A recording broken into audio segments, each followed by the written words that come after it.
is Lila Perry, a 17-year-old transgender teen who's igniting a national debate in schools right now. Here's her story. She was born a boy named Noah Perry, but since the age of 13, Lila says she always knew she was a girl. Last month, when the 17-year-old started her senior year at high school in Hillsboro, Missouri, she began dressing like a girl. She wore skirts, makeup, and a wig.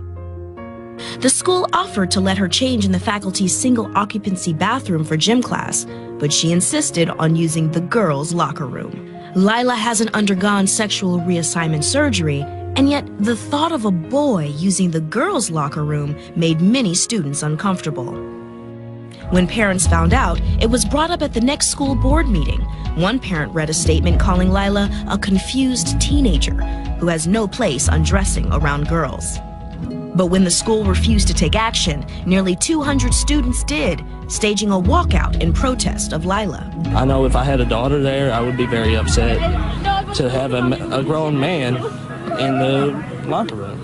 Lila had friends on her side as well, who staged their own rally in support of her. The main message is to educate people on what transsexuality is, and it's to spread more positivity and to bring down the hostility. This is an issue the Hillsboro School District is scrambling to deal with.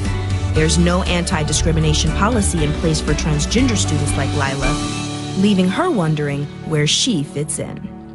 Please welcome Lila to the show. Hi. Thank you for coming on. Thank you so much. All right, so this happened in August. There has been some time passed. Please tell me how you're doing after the protest. After the protest, a lot of things really calmed down.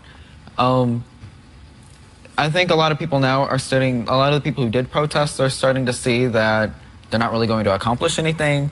So thankfully now that some time has passed, I'm getting a lot less hate, a lot less death threats. I know, well, first of all, can I just say you're beautiful? Thank you. And I know this is tough for you. This is the first day of school that you have missed. You've really stayed with your routine, but I have 3 children. I have a daughter who's 8. I need you to help me understand, because I would be uncomfortable. I respect you, but I would be uncomfortable if my daughter were in the same locker room as you. So I need you to help me understand why it would be okay. I think with a lot of people, trans people see themselves, they really do, as the gender they identify as. And I think if a lot of people would start to, change and see themselves as the gender that they are presenting themselves as and identify as, there'd be a lot less negativity. In the locker room, you never really see anybody's parts anyways. So nobody really knows what I have down there unless I tell them.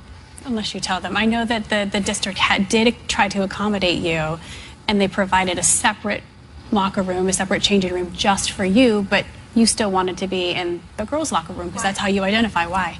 It's because I'm a girl, and I feel like it's weird to be removed from all the other girls, and I feel kind of like, here are the boys, and then here are the girls.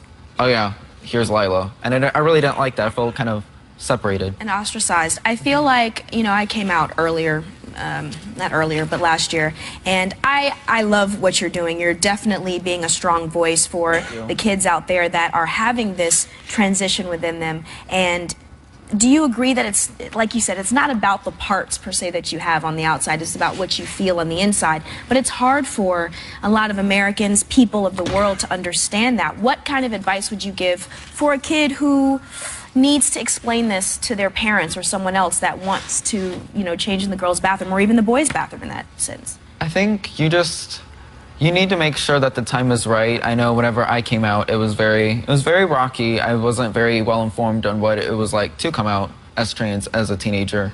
But make sure you're 100% confident, and make sure you have people who support you. And coming out to your parents is always going to be difficult, but in the end, they should love you. And that's what's really important. And you just have to stay strong and don't give up. What's the most difficult part for you within this journey? The most difficult part is kind of, I think while I sat in the guidance office and I looked out the window while the protest was happening, and so I saw it all as it was unfolding. I was hearing it, and to see that many people just walk out of class from their education, that was the hardest part for me. We're talking, you received death threats. This has not been easy for you to go to school, yet today's the first day of school you missed.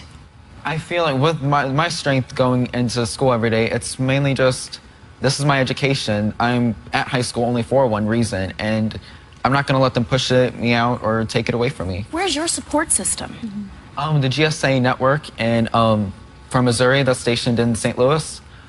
There's so many. Gay Straight Alliance. Yes. Do you talk to the Trevor Project as well? I have not, Okay.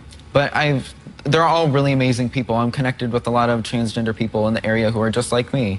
And I have some amazing friends back in my high school.